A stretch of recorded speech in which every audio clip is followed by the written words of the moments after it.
طيب أنا آسف بدون ما أعرف ليش زعلانة. تعرفي ليش؟ لأنك راح تاخذي 43 دقيقة بالضبط.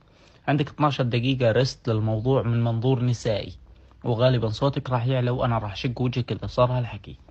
بعدين عندك 3 دقايق عياط مع شهيق وزفير وتعبي تليفونك دموع. بعدين عندك 5 دقايق صمت كامل لحد ما فكرك دخلت بغيبوبة. بعدين عندك 13 دقيقة بتذكريني بكل المشاكل اللي صارت بيننا. بعدين عندك 7 دقايق بتثبتي لي انك طلعتي مخدوعة فيي، واني ما بستاهل، وكل الشباب نفس بعض، واذا سمحت لهون وبكفي وخلص اتركني لحالي.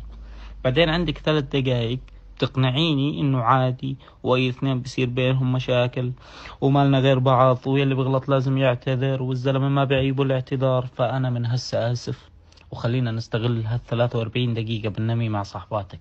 صحيح حنين بعدها بتغار منك.